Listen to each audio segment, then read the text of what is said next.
Okay, welcome back. Now in this video, I'll be telling you that how many types of inertia are there. Inertia कितने तरीके के होते हैं. Inertia basically क्या होता है, मैंने अभी बताया आपको कि inertia is that external force.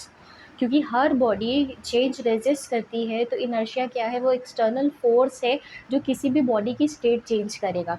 Motion में है तो उसको रेस्ट पे लाएगा, और अगर रेस्ट पे है तो मोशन में लाएगा. So what is inertia of rest? Inertia of rest होता है, it is the tendency of a body to resist any change in its state of rest.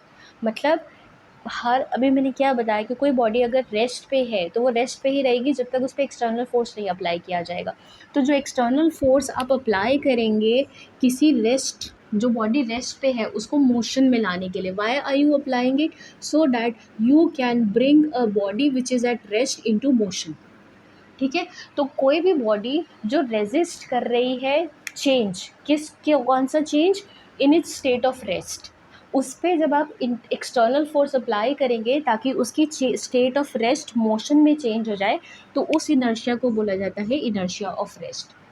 इसका एग्जाम्पल है, मैं एक एग्जाम्पल देती हूँ. आपने देखा होगा कि जब कारपेट से धूल निकालनी होती है तो हम ज़ोर ज़ोर से उसको डंडे से पीटते हैं. तो डंडे से पीटते क्यों है? What is the phenomenon behind it? What is the thinking, ideology behind it? Thinking ये है या आइडियोलॉजी ये है या बेसिकली मैं कहूँ कि साइंस ये है कि जब आप उसको ज़ोर ज़ोर से पीटते हैं, जो पार्टिकल्स ऑफ डस्ट है, they are in the state of rest and they are resisting that state, they are resisting any change in that state.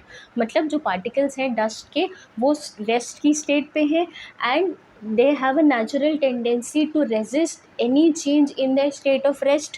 तो अगर आप चाहते हैं कि वो मोशन में आए तो आपको एक्सटर्नल फोर्स अप्लाई करना पड़ेगा, और वो एक्सटर्नल फोर्स क्या है? ज़ोर ज़ोर से उसको डंडे से पीटना. जब आप डंडे से पीटते हैं, जब आप फोर्स अप्लाई करते हैं, तो वो पार्टिकल की स्टेट किस में चेंज हो जाती है? They are in a state of rest, and because of application of an external force which is called as inertia, they their state changes into motion. ठीक है, तो ऐसे जब आप एक्सटर्नल फोर्स लगाते हैं जो कि किसी बॉडी की नेचुरल स्टेट ऑफ रेस्ट को उसकी मोशन में कन्वर्ट कर दें, स्टेट मतलब मोशन में कन्वर्ट कर दें, then that is called as inertia of rest. अब another type of inertia is inertia of motion. Inertia of motion मतलब कि कोई चीज़ चलती जा रही है, उसको आप चाहते हैं कि वो रुक जाए. If a body is existing in a state of motion and you want that it should come to a state of rest, तब आप जो एक्सटर्नल फोर्स लगाएंगे उसको बोलते हैं इनर्शिया ऑफ मोशन.